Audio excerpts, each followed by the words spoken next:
Como nós dissemos várias vezes aqui, a política brasileira não é para amadores. Nós tivemos um primeiro movimento do agora ex-governador João Dória, que jogou um truco. A gente já disse logo no início da manhã de ontem para vários clientes nossos que nos perguntam sobre análise política, de que era um jogo de truco, que dificilmente se concretizaria a desistência do governador João Dória, porque isso significaria, inclusive para ele, um custo muito grande na relação com o vice-governador Rodrigo Garcia, que controla a Assembleia Legislativa de São Paulo. Isso foi um jogo bem jogado, um jogo que também, por outro lado, evidencia o quanto que a classe política, não apenas os eleitores, mas a classe política desconfiam de João Dória e que basicamente deixa ele como uma peça ainda presente no tabuleiro eleitoral do Brasil, mesmo não tendo muita perspectiva de crescimento, pelo menos a curto prazo.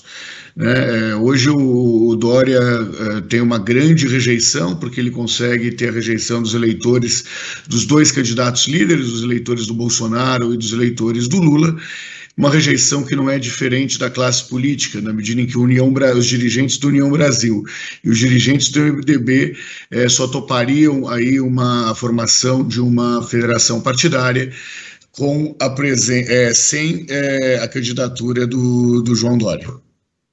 Pois é, mas quem é que vai querer posar agora ao lado do Dória? Eu fico me perguntando, o candidato do PSDB ao governo de Pernambuco. Saiu uma pesquisa em Pernambuco, lá eu estava ouvindo ontem no Papo de Política com a minha amiga Júlia do Alibe, que uma pesquisa lá mostrou que o Dória tem zero de preferência do eleitorado em Pernambuco. Zero, não é zero, ele tem 2, mas na margem de erro pode ser zero. É zero mesmo, ele não foi citado. Como é que você vai colocar um cara desse num palanque? Em São Paulo, depois do constrangimento de ontem, difícil, hein? É o candidato a Chernobyl a partir de agora. Candidato a Chernobyl. Olha, o Dória, ex-governador de São Paulo, e o Janones, que a grande maioria dos brasileiros nunca tinha ouvido falar, tem a mesma intenção de voto. É para usar aí o português claro.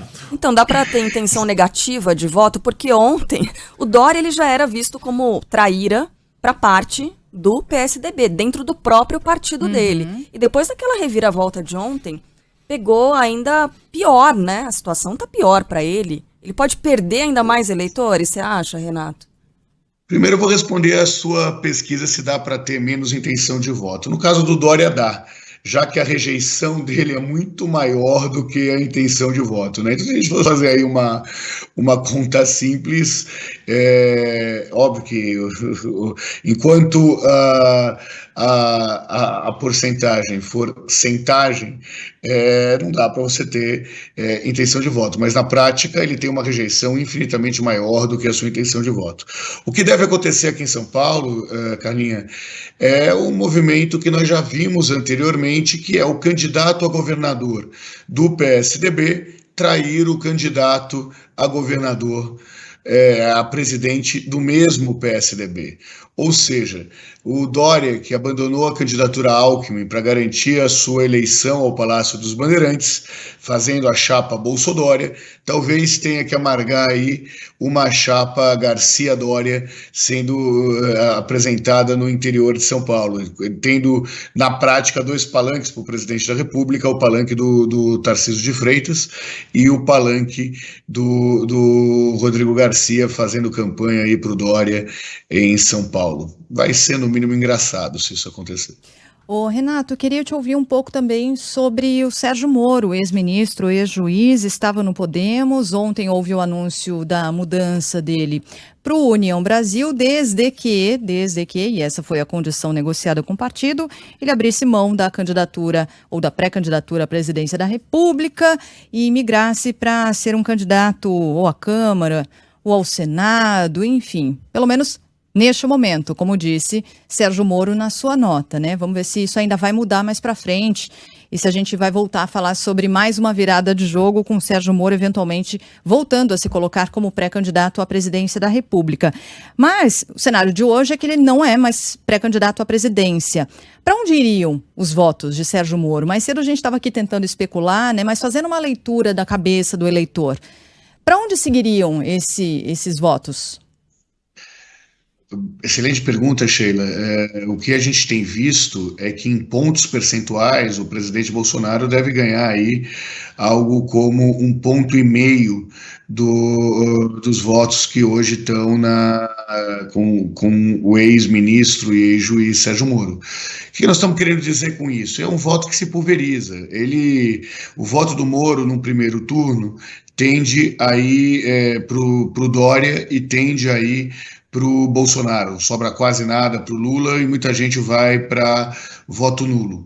Só que esse tende aí é 1 ponto percentual, 1,5 ponto percentual no máximo. Esse número pode aumentar se a gente continuar vendo uma antecipação do segundo turno, ou seja, o número de pessoas que votariam no Moro no primeiro turno, mas contra o PT, votariam no Dória, cresce. O que eu estou querendo dizer com isso? Que na prática, quando você pergunta, no segundo cenário de intenção de voto, vai 1,5 ponto pro Bolsonaro. Agora, se você pergunta quem o candidato do Moro votaria no segundo turno, você passa a ter aí 3 a 4 pontos dos votos do Moro para o candidato Bolsonaro. Na prática, se nós tivermos um processo que caminha para isso, de antecipação do segundo turno para um primeiro turno, o que termina de sacramentar o fim da terceira via, esse número de transferência de voto de 1,5 ponto que vai acontecer logo mais para o Bolsonaro pode subir aí a 3, 4 pontos percentuais. Bom, prevejo que ainda teremos dias muito emocionantes pela frente, né? Dificilmente essa viagem vai acontecer em mares tranquilos. 2022 mal começou.